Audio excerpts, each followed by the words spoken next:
So what you see? No, that looks like a picture from a fucking cookbook. Because I'm a photographer.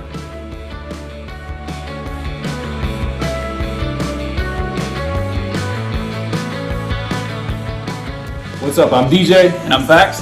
Welcome to today's episode. You are now Running with the Few. Is going on YouTube. So I was just telling Alex, he looks like Joe from the Netflix series called You. Joe is like this crazy stalker killer. Oh, the dude that like flirts with women think he's the shit, and then he kills them. Yeah. Yeah. See. I feel like you could be a killer. No, no. You know how many shoots I've done in the woods? People come out laughing, having fun. It's all a front. For 10 years now. What about the ones that don't come out that nobody ever knows about? They probably just tripped and fall. I bet. Well, we don't really have any topic to talk about today, but I will say this. I'll bring this up because I did want to talk about this. I wanted to touch on it because I had the conversation, and then I asked Alex about it, and he says, well, I don't have any kids, so I can't really touch on the subject, but I feel like you can kind of like relate it in some which way, shape, or fashion. So, and I wanted to brush up my homework before I even gave my answer, but there's a reason for the answer that I'm going to give.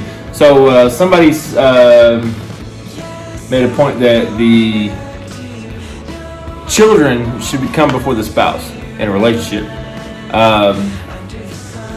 And I just don't agree with that. I think the spouse should be number one. Children should be the next. That doesn't necessarily mean you don't care about your kids. That doesn't necessarily mean you won't still die for your kids. Obviously, I still, you know what I mean? I just feel like that in a relationship, one day, so like let's take my son for instance. Let's pretend Alex is a girl. Hey. And me and Alex had a kid together. It's a boy, right? I gotta have the kid though. Because you're smaller. Wow, is that how that works? Yeah. Oh. I'm stronger than you. I'll hem you up and have my way with you. You want to have a second, Doug. I'll have my way with you. You want to have a second. I'm built in this. Anyway, so let's say me and Alex had a kid together. The kid would... How do I want to say this? I don't know, bro, because we didn't even go over this. He wanted to talk about this topic. Like 3 days ago, he texted, hey, what about this for a topic? I'm like, sure. He's asking me how to talk about it right now. I thought I didn't have the experience for this topic. Is this what we're doing? It is. Yeah. This is what we're doing? Okay, so listen. So let's say I have a son with somebody. One day my son is going to grow up, he's going to meet a woman, and he's going to leave. Right? And then, once again, just like 18 years prior, it's just going to be me and her. Right? So it's always just going to be me and her. Our kids are going to grow up, they're going to find people, they're going to move on with their lives, and they're going to start their own lives, right? But we will never leave each other type shit. So that's why I always feel like the spouse should come first, because you should always be building that relationship, because at the end of the day, that's the only relationship you're going to have. That doesn't necessarily mean you're going to put your kids on the back burner. That is not what I'm saying. And that doesn't mean you don't love your children, or that doesn't mean that you can't be an above and beyond mom or dad. That's just the way that I look at it. And I know I'm not the only one that looks at it that way. And don't crucify me if you feel otherwise, because it's not a malicious statement, what I just made. Oh, also, if it ain't EST in your mouth, then whatever you rep is corny, bitch. All right, so to go back to the topic. Yeah. All right. From somebody without experience. Now, experience with the dating side for sure, but I don't have the experience with the kids, other than friends that bring kids around, stuff like that. So I can't speak on a deep level of connection like that. But I think what also could tie into that, to kind of back your point up, is if you and the spouse are arguing, aren't getting along, ain't talking, all that, it's going to reflect on that kid's growth. Facts. Because they're going to see the violence, they're going to inherit the anger. Because when I grew up, rest his soul, my dad wasn't the best person when I was younger.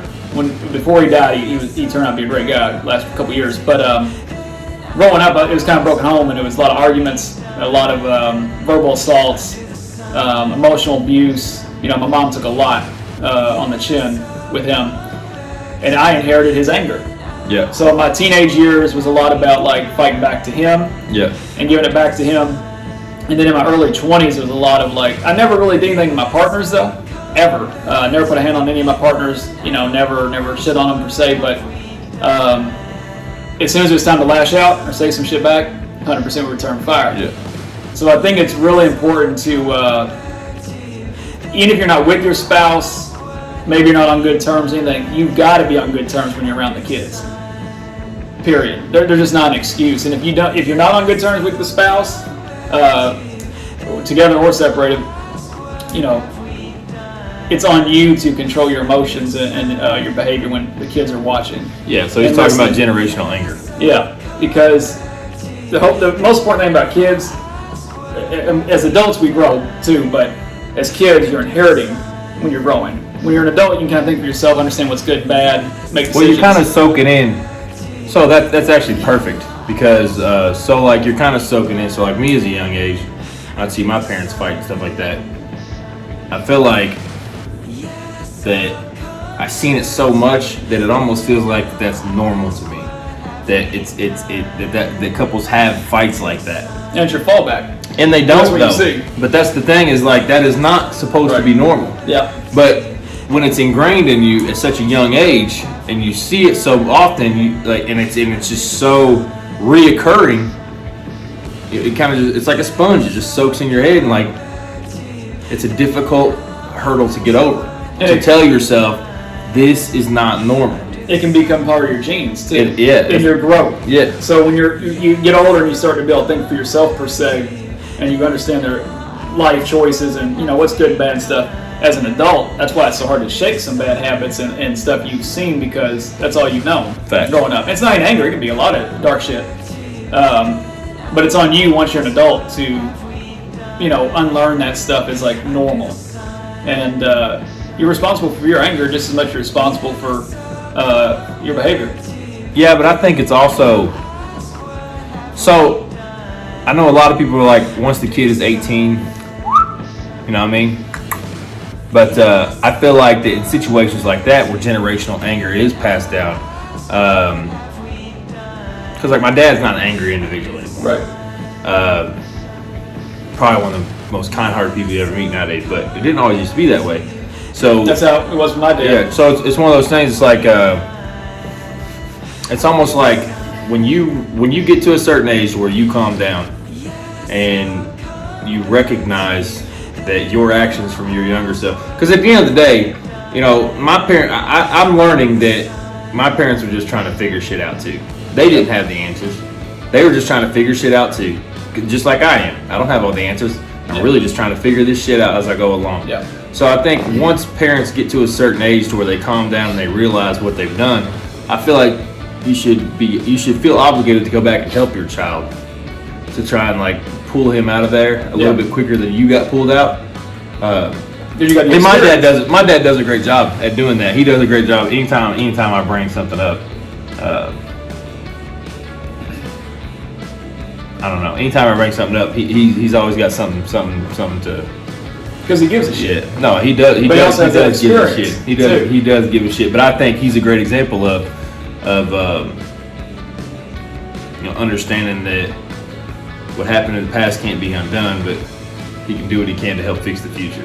Well, that was the thing with my pops was he understood that there was a talk one time actually where he teared up because he said, "You inherited my anger," and he felt horrible about it. Well, I think my generational anger, like in my family, was passed down from long ago. Like I think it was. I don't think it just started at my dad. No, yeah, same. I think it probably started at his dad and his dad and his dad before. I think that, and maybe not. I mean, because my grandpa's dad died when I was like 3, so it's like I didn't really like. I feel like I have some type of like still frame memory of him. You know what I mean? To where like I feel like. Like I know one memory I have with my great grandpa was I feel like, and I know I was young, but I feel like I remember like looking over to my right,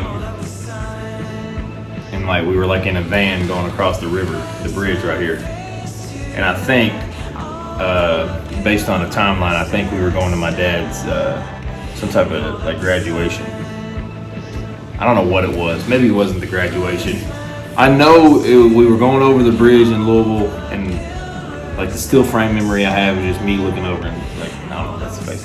But like I think, cause so that's the extent of like my knowledge of him, and but I think it's passed down from, and all it takes is one generation to break the curse. Yeah, that's what I'm trying to do. That's realistic.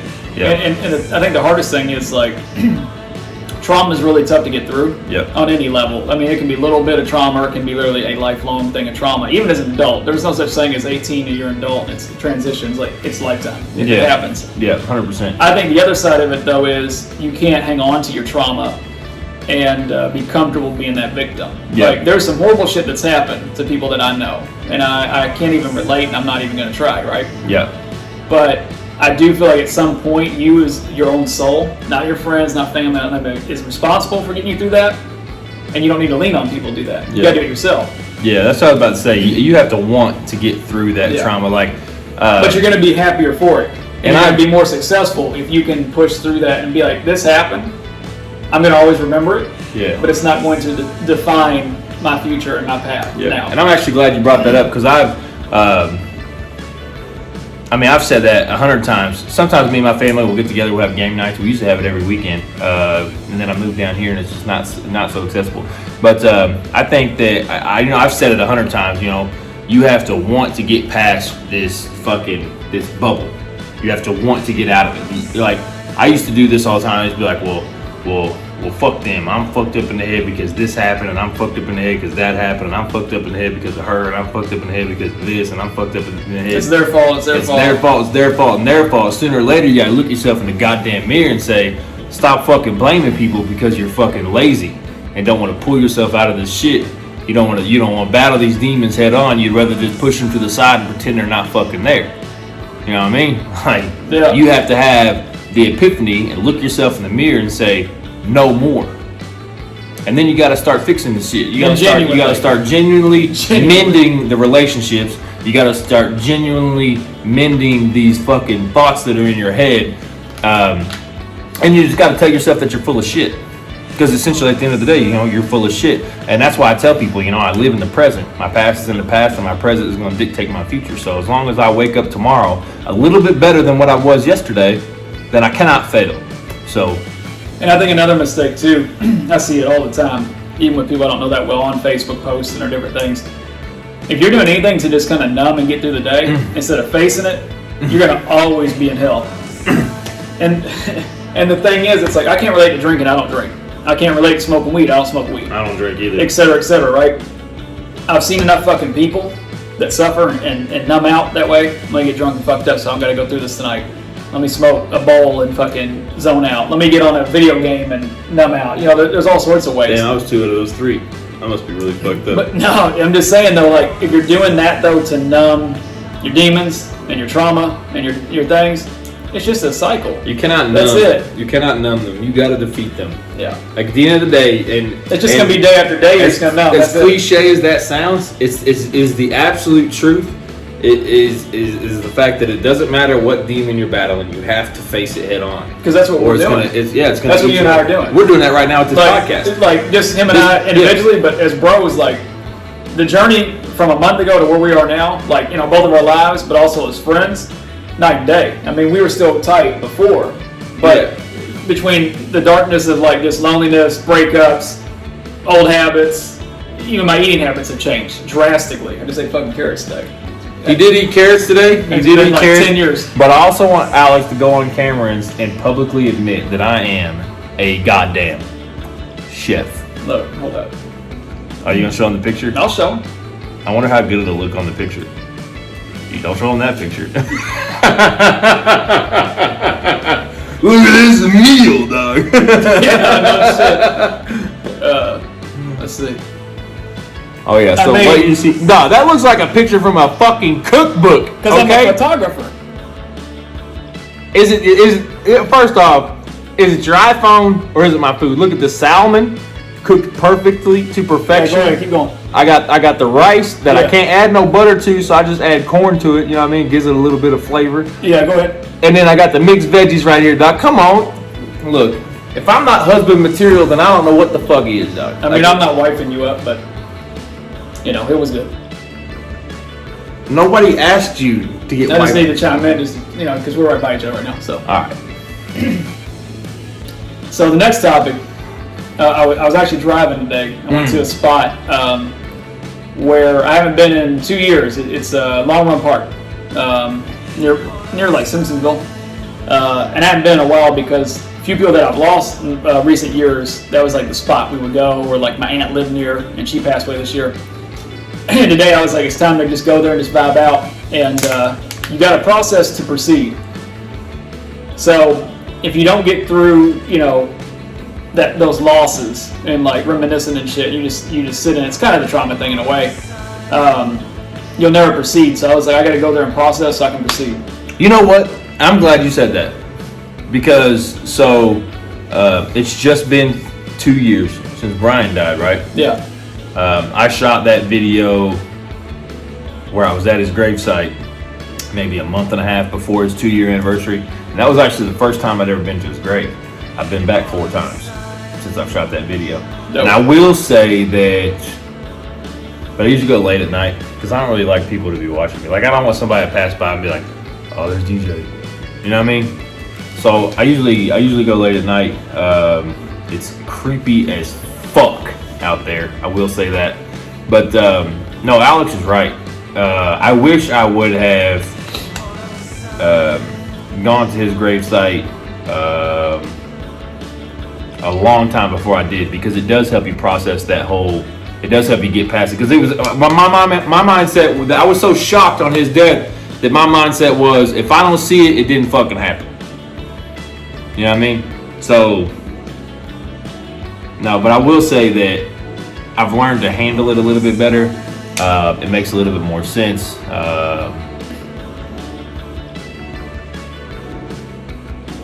You think I can hear that? You think they can hear that? We'll find out. But no, it does help if you don't run from that shit and you process it. Process to proceed. Process to proceed. That's the word I was looking for. Yeah, that's the line I had today. And the thing about it is too, like, there's things you can focus on that'll mold you mentally into a better place. There's things you can focus on that'll fold you mentally. And it goes back to that Tom Brady, the men's health video we made. I think it was episode 2. It goes back to the story of the Chinese farmer. Things happen and they might seem like they're bad at the time, but you never know that what tomorrow brings. Tomorrow something could happen and you could say, well, I'm glad that happened yesterday. I was a little upset about it yesterday, but I'm glad it happened. And if you don't know the story of the Chinese farmer, definitely, whether you go back and watch it, it's at the very beginning of our episode 2, so you ain't got to watch the whole hour. But it's a great hour, though. It is a great hour. That's why I try to stress people, like, it's an hour long, but man. And it took us like a week to figure out how to get all that on. Well, I've got it figured out now. Okay. That'll never happen again. But I'm just saying that's how good it is. So we put that much work into getting it out there instead of saying fuck it. Yeah, but no, definitely. If you don't know the story of the Chinese farmer, just look that up. It's a great metaphor. So we're closing in on 20 minutes. I think that's enough for today. Yeah. Me and Alex are gonna go to the gym. We're gonna get our fucking gains on. And then we're gonna I don't know what we're gonna do after that. Neighbors out there going, what the fuck? Yeah. Was that? I got good neighbors. I like my neighbors. That's good. You gotta have good neighbors. I mean, shit. I would tell you guys thank you for watching, but I'm gonna let Alex say it in the next clip. Hey, y'all, appreciate you for tuning in today's episode. I'm Fax. And I'm DJ. And you've been running with the few. Damn straight you have.